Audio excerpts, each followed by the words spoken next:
Oh, I just saw my decision letter from American Institute of Decisions. Oh, really? Oh, I need to check on that. Yeah.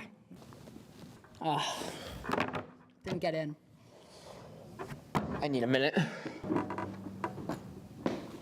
I'm sorry, man, that sucks. I mean, it's fine. It wasn't even my top school. What other schools did you apply to? Applied to this weird place. It's kind of close by. I mean, it seemed nice, but everybody was just wearing blue.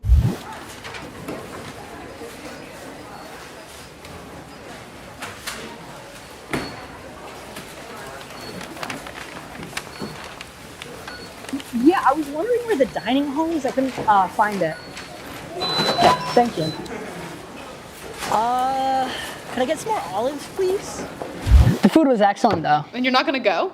Nah, I didn't have anything good for my major. Oh, what's your major? I'm gonna do environmental science. This other school, though, it's perfect. Oh! The dorms, though, they're not insulated at all. It's freezing. Yeah, I applied to a great forensics major, but for the price of, like, on-campus living, it's just not worth it.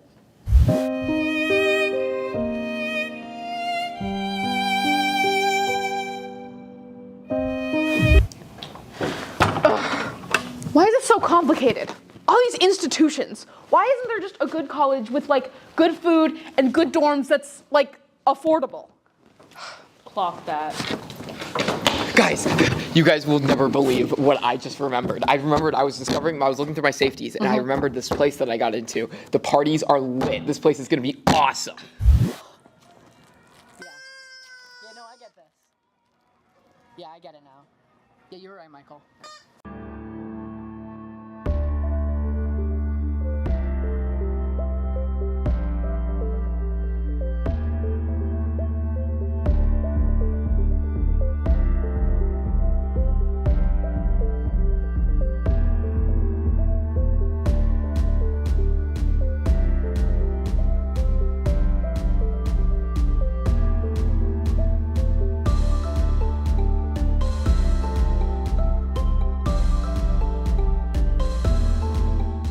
Hi, I'm Morgan. And I'm Maya. And welcome to the Transcript. This week, the Transcript investigates the Western Mass Rabbit Rescue. Artist Spotlight talks to Quinn. The Schoolyard Scoop dressed to impress. Real Talk watches bottoms. Hamped Up plays spring sports. We talk about UMass student visas. The End of Life Options Act. And we visit the new Jewish deli. On Wednesday, the UK Supreme Court ruled that the definition of a woman as laid out in the UK Equality Act of 2010 refers to those only assigned female at birth, and does not include transgender women. While this ruling does not remove all protections for trans women, they may be excluded from single-sex spaces such as bathrooms and changing rooms. In other news, the suspect responsible for the arson attack on Pennsylvania Governor Josh Shapiro's home cited the governor's views on the Israel-Hamas conflict as the reason for the attack. The suspect stated, quote, "Stop having my friends killed," along with other statements about Governor Shapiro following the suspect turning himself in. Locally, following a petition that has received over 250 signatures, Amherst Regional High School has reopened most of its bathrooms during lunch period. The initial reason for the closure was because of excessive vaping setting off the smoke alarms. The school will now seek an alternative route for addressing this issue. I'm Michael Torno, and thanks for watching. Ms. Reeves was the heart and soul of this school. She touched each one of us over the PA on a weekly basis. And sometimes with her monthly howls at the moon. Jane was my biggest cheerleader, my number one fan, and I know that she was that to everyone at the school. Jane would sometimes steal away a few minutes, and she'd find her way into my room, and we would have some really deep conversations about life, really meaningful stuff. As I got older and I got married and had my own kids, we talked about our lives and talk about our goals, dreams, hopes, wishes, all those things. And the thing with Jane is she was confident, and you knew she was so trustworthy. That information was going to stay with us together, and I'll treasure and value those conversations in our relationship forever because it was really special. She gave me crap, and I gave it right back. We had that sort of a relationship, and I miss it. Jane was my prom date for years. Jane came to my wedding. I told her there, that every time she came over the announcement, she would just start like interrupting me. So the next day, she ended up calling me out over the loudspeaker. It was so funny. My favorite announcement memory of Miss Reeves is there was a student here who she called down to the office, and her name was Roxanne. And Miss Reeves came over the loudspeaker and she went, "Roxanne, please come down to the office." And so now, whenever I hear that song by the Police, it is never the Police's song, it's Miss Reeves' song. Last summer, I took my son to the 3-county fair, and Jane and her husband were in line in front of us for the same ride. And I just keep coming back to that memory of her on the ride with her husband, like a little kid. And I just feel like that embodies the joy and spirit that she carried with her every day, and that she shared with all of us here every day. So, the memory of my first meeting with Jane, it was when I came in over the summer applying for a job, and I had prepared like a little written thank you that I dropped off at the front desk, and Jane took it and smiled at me and just said, "We'll see you soon." And that just brought me so much like peace and comfort and also confidence. And it was just a way of saying like, "You got this." And she didn't know me and she didn't have to do that. And it was just a memory that really like cemented in my mind who she is, who she, how she showed up for people, how she wanted to make people feel. And that's part of a legacy that I'll always remember for her. Jane was always there to celebrate, the victories in life, and not just for me, but for countless amounts of students at the high school. And I got to tell you this, I'm not really a hugger, and then somewhere along the line, towards the end, I just go in the office and we would share a hug, just because that's the way we felt about each other, and I think Jane made everybody feel that way. And remember, whatever you do, make good choices.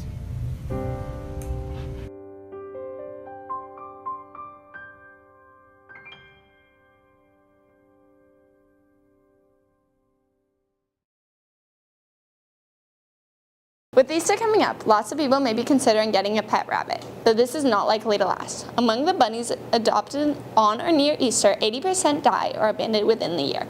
We spoke to the Western Mass Rabbit Rescue, a local rabbit rescue that opened up in 2020, about why this is and how they're working to help the bunnies. I started the rabbit rescue back in 2021 after a friend and I ended up rescuing a whole number of rabbits just that people found on the internet and said, "Hey, can you come rescue this rabbit?" So we did.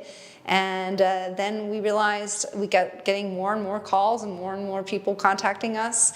And we realized that, well, we need to actually start a nonprofit and make this a real thing. Your average shelter shift, you come in, you check on all the rabbits, make sure everyone's doing okay. And then you give them food, water, and hay. Those are the main things. The other kind of shift that we have is a cleaning shift. And so we often also do food, water, hay during those shifts as well, but we also do litter boxes and we also clean the pens. At our pinnacle, we had about 50 rabbits in our rescue. In terms of why rabbits get abandoned so much, I think a lot of it is people get a rabbit and they don't realize the responsibility that's required. Easter is especially bad because a lot of folks will get, they go to breeders or they go to pet stores and they get baby bunnies as a gift for a child. But the thing is rabbits really aren't a child's gift. A stuffed rabbit is a child's gift. A chocolate rabbit is a child's gift. A living rabbit is a living, breathing creature that needs care, that needs love, that needs room to run around. They can't be kept in a little tiny hutch outside. They really want to be part of the family. They don't realize what actually goes into having an adult rabbit. Rabbits make wonderful pets. I have been a rabbit owner myself for about 15 years. Hi, Phoebe. They are not easy pets though, but I believe that if you're willing to put in the time, it's incredibly rewarding having them as a pet. They're sweet, they're soft, they have so many different personalities.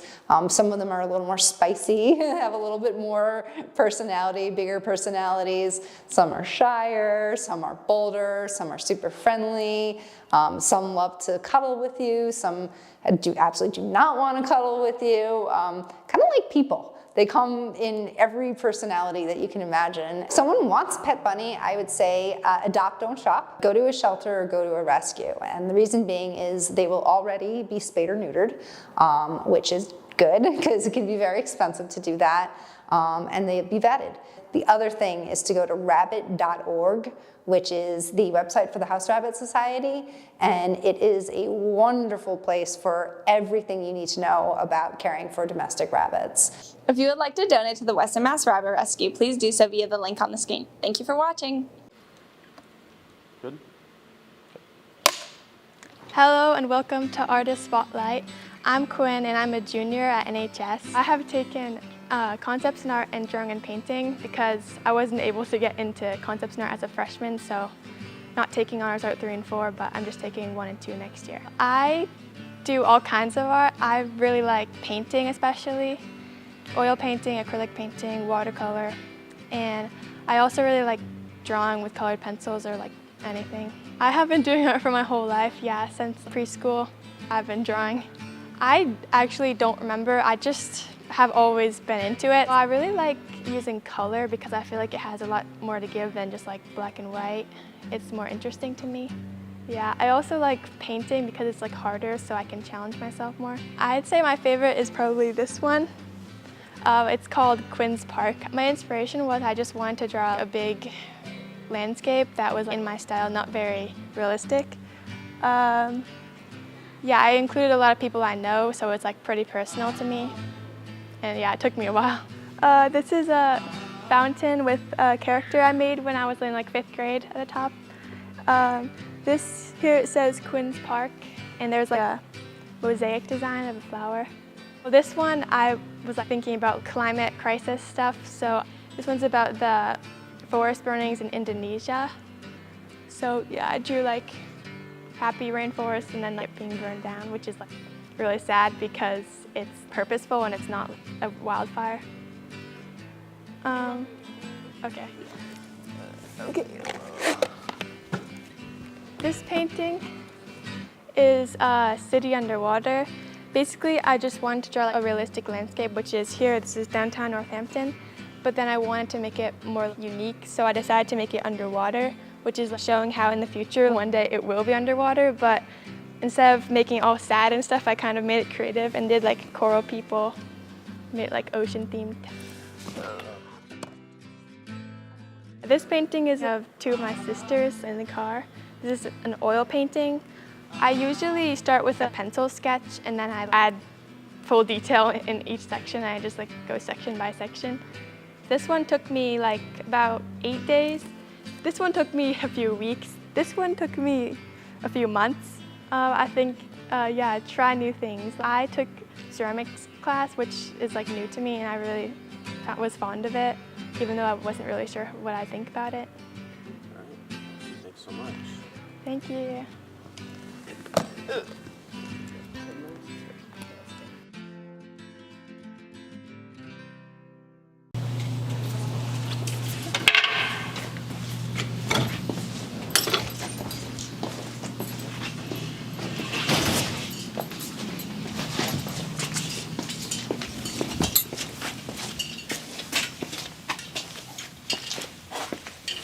Remember, it's over. Hades Town is over. It was so fun. It's over.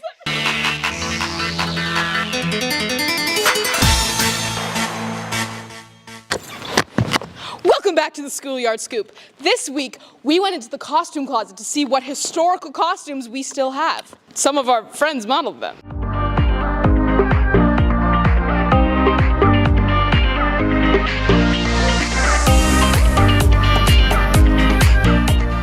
Rose is wearing this white robe and blue cape, which was worn by the priest in Mamma Mia. This was the first show after COVID, and the role was played by a senior that year. Ian Barnhart is wearing these leather pants, mesh shirt, and fur coat, worn by the character Stacy Jacks in Rock of Ages. The show went up in March 2023 and was played by Max Watermill. Silas Knight Richard is wearing this beautiful black and green vintage dress, worn by the character Allison in the play 13 Past Midnight. The show went up in November 2024 and the part was played by Rose Bennett. Kai Petrie is wearing the red suit worn by Catherine in Freaky Friday. The show went up in March 2024 and the role was played by Clem Mulcahy and Maya Mackey. Our lovely Ian Barnhart is wearing this cute white dress from the production of Sound of Music. This production was known to be cursed since it was cancelled 2 days before its original opening date due to COVID-19. Silas Knight Richard is now wearing this lovely gown from the pre-pandemic show of Grease. This dress was worn by the character Marta in the song Sandra Dee, and the show went up in March of 2019. Thanks for watching. Tune in next week to see what the scoop will be. Welcome back to Real Talk. This week we watched Bottoms. The movie follows two queer high schoolers who start a fight club in order to get the girl of their dreams. The movie stars Rachel Sennett, Iowa Dibry, and Ruby Cruz. Let's get into the review. Okay, so plot is just so fire. It's so good because it kind of just follows like Fight Club. I don't know if you guys have seen Fight Club. So they try and get all these girls to come to the Fight Club so that they can make friends with them. 4 out of 5. I think it was a really good plot. It made sense and it was really funny. I also really like the plot. I really like this movie. Like, it is funny, but it's also very unserious. So like, from that standpoint, like, I'd give it like a 3.5 out of 5, I think. It's a little, like, I wouldn't say inconsistent, just like very unrealistic. I give the plot a 1 out of 5. I hate people. Just kidding. I'm gay. For acting, I'm gonna give it a solid 3.5 out of 10. The whole movie is very like satire and very funny, so if the acting is bad, it just goes along with the satire act. It felt like they were improvising a lot of it, and that's what I really liked about the acting, is that it almost felt like it wasn't even scripted that they were supposed to say that. Like, they just kept on adding their own little funny lines. I really like the acting. I'm gonna give it a 4.5 out of 5. I think the plot, like, while it's very like satirical and unserious. Excuse me. Could the ugly, untalented gays please report to the principal's office? There's like the underlying storyline, I think is more emotional and like more serious. It'll switch between being really, really stupid and like over exaggerated to like having like a more serious conversation. So I think they did that really well. I'm gonna give acting a 4 out of 5. The relationship between the two main characters, especially when they like get deeper and deeper into this hole that they've dug for themselves in this fight club, you see how hurt they are and how guilty they are and how their friendship is like straining under this, and just their emotions are really good, and like their relationship, while it being like a crazy plot, is very, very convincing. Cinematography for me is gonna be 4 out of 5. So in the beginning of the movie, it was like the jocks were so cool. They like kind of made that known with the lighting that they chose and like the certain shots and how they had the camera position and stuff. But as the movie goes on, you realize that they're actually wimps. And then it's like at the end you get like that big like fight scene and all the girls get these awesome action shots. I love the cinematography in this movie. I'm gonna give it a 5 out of 5, but also some of it's so ridiculous. The table that all the football players sit at lunch, it's like this whole, just like this long table. They all have like bibs, and like there's like a painting of like the Last Supper or something behind them. I just think the whole movie shot really well. I give the cinematography a 1. Yeah, I thought it was too overdramatic. Overall, we give it a 4 out of 5. 4 out of 5. Really, really good. Go watch it. Go watch it if you haven't. It's so funny so far. Yeah, I thought it was too overdramatic. Okay. Tune in next week for whatever we do. Across the country, the federal government has revoked the visas of over 600 international university students. Several high-profile instances, including the arrest of Mohammed Khalil and Rumeysa Otzuk, have targeted pro-Palestine protesters, while many others have been on the basis of minor infractions. 13 international UMass students have had their visas revoked. UMass Chancellor Javier Reyes and the students did not have any known connections to student activism, and that the university did not play a role in the termination of the visas. We spoke to Ken Reed, UMass Director of Immigration Services, and attorney Bill Newman to learn more. In the past, it's occasionally will happen that the U.S. State Department, who issues visas, will revoke a student visa if there's been some sort of activity in the past while the student was in the United States. Sometimes that could be an arrest, it could be some sort of legal issue. But if and when that happened in the past, they still had underlying status in the United States. The only thing that was taken away was their ability to travel internationally and to re-enter. And so if they did want to do that, they'd have to go back to a US consulate. They'd have to interview again. They'd probably have to explain what the situation was or what the problem was. And then in most cases, they would be given a new visa to return. What the fundamental difference of what's been happening in the last almost 2 weeks now is that in certain visa revocations, what has also happened is the Department of Homeland Security has gone in and terminated their actual student immigration status. Without legal status, then you expose yourself to possible enforcement or deportation proceedings. You don't have legal standing, and anything that you do, you begin to accrue future unlawful presence in the U.S. that can be held against you in the future. We, as the immigration sponsor, universities are not being notified about these terminations.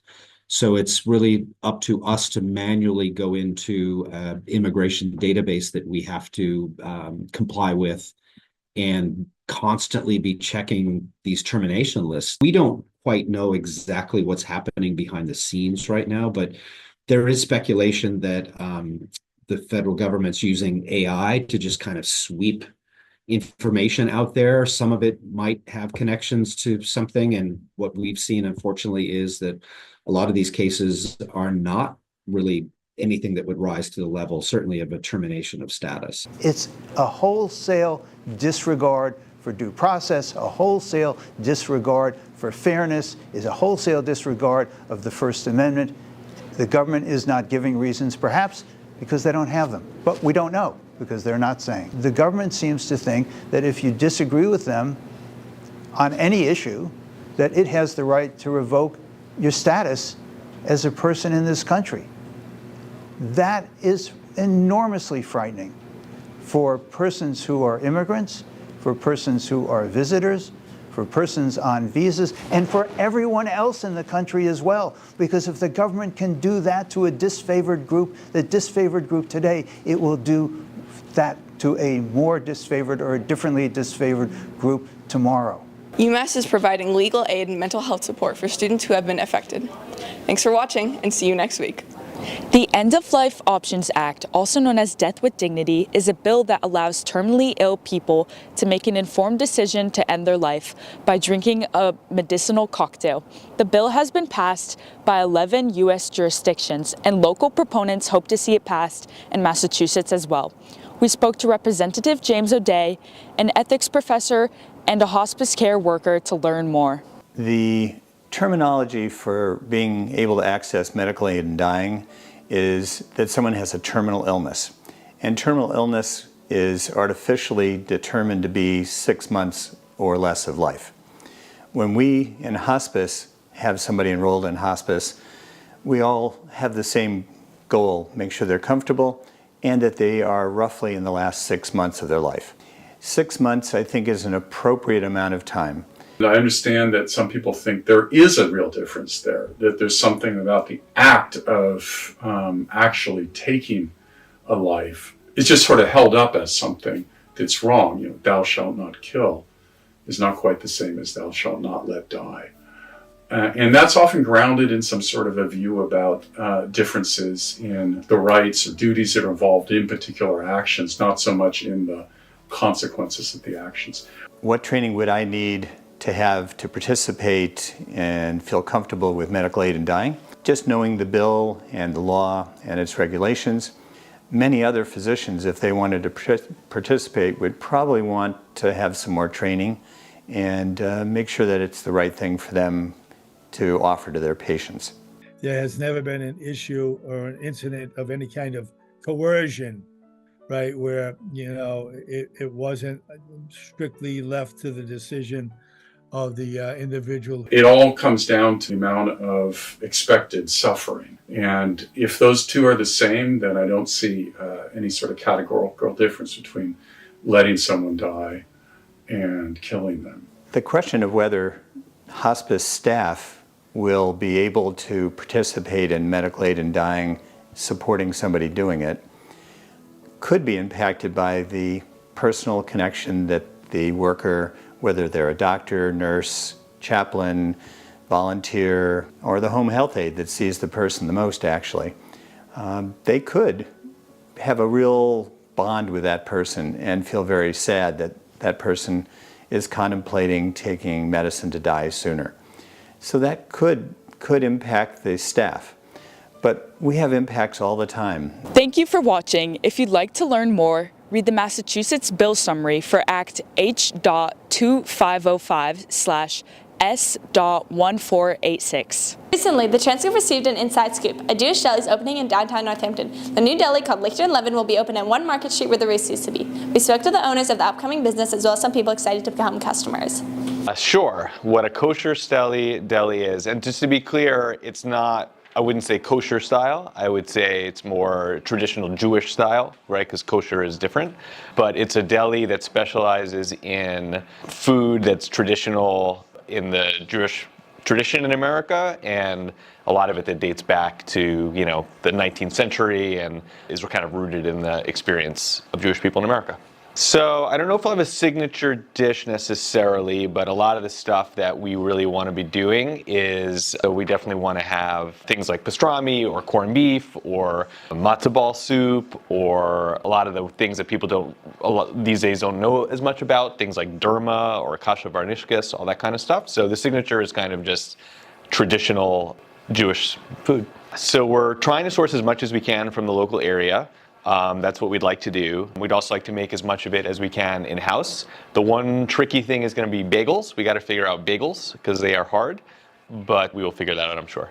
What inspired the opening of this deli was that 2 of my partners have been trying to open a deli for many years. They have been all over the general area trying to find places that they can do it. And a couple times they got pretty close, but it didn't actually happen. So both of them had grandparents that owned delis back in the day, and it's always been something that they've been super passionate about. And then the person who owned the Roost, Robin, she had also been thinking about moving towards a deli as a new concept for what she was doing. And so when everybody came together, that just made it obvious that we should do a deli. Yeah, so unconventional, we will definitely have vegan pastrami as one of the unconventional items that we will have. I don't know if that's served anywhere else, but our chef makes a really good vegan pastrami, and obviously there are a ton of vegans and vegetarians in the area, so they'll want that. I think for right now, it's probably the main unconventional thing, but as we get our feet under us, I'm sure there'll be other cool things. We can make knishes that have all kinds of interesting, cool things inside of them. We'll probably, have fun with those kinds of things, and we'll always be open to different ideas. Make sure to check out Lichter and Levin once it opens. Thanks for watching. Thanks for watching Hamped Up. This week we'll be interviewing spring sport athletes and asking them about their early season check-ins.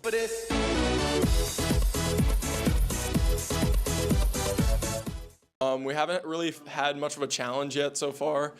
We've beat most of the teams by like 10 or 12, but we have a really tough matchup this Wednesday against Amherst. Last year we went into Amherst pretty confident and we ended up losing. And this year we're gonna try to get that back. We started the season off all right. I think we're playing fine, and I'm looking forward to tomorrow's game against Pittsfield. We're a very loud team. We need to work on batting and pitching, but I think we have a good shot. What Larson said, I think that our team morale is pretty good, but we need to do a better job of staying consistent with that. I think we get sort of quiet a little too easily, and we need to stay on top of that and stay motivated throughout the full 7 innings of each game. Yeah, the last meet against Minnetrog went pretty well. We have a meet against Agawam this Thursday. Go there and support. It's really a great team, a great community. Yeah, we can't wait to keep running and keep improving throughout the season. The last meet versus Minichog, it was great. We had a lot of PRs.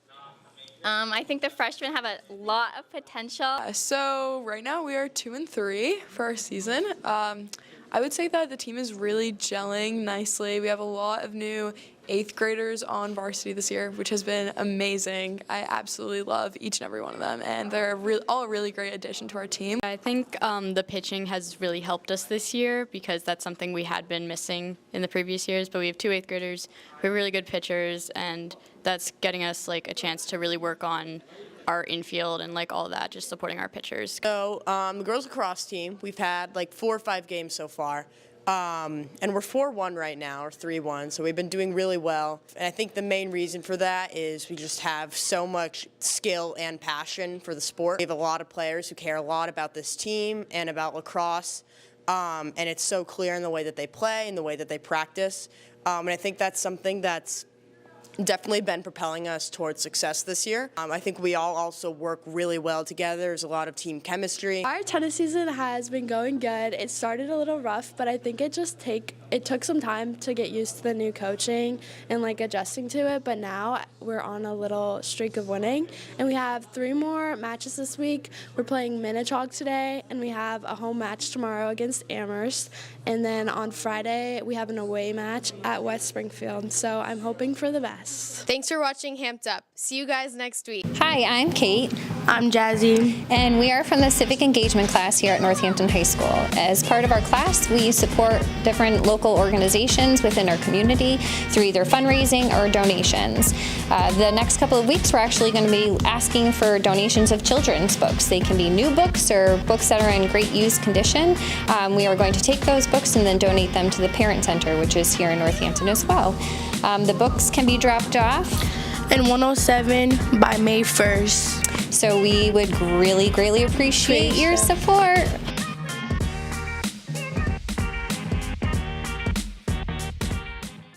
Join us the week after break for Social Justice Week. Each day will be focused on a different social justice club. Feminist Collective, Students' Justice for Palestine, Black Student Union, Sunrise Movement, and the Gender Sexuality Alliance. On Friday, May 2nd, there is an assembly with guest speakers. Activist Loretta Ross from Smith College will be the speaker for the Feminist Collective. See you there!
Watching. And make sure to come see the Northamptons and Chamber Choir perform at the Iron Horse on April 30th at 6 p.m. Get your tickets at the link below. See you after break.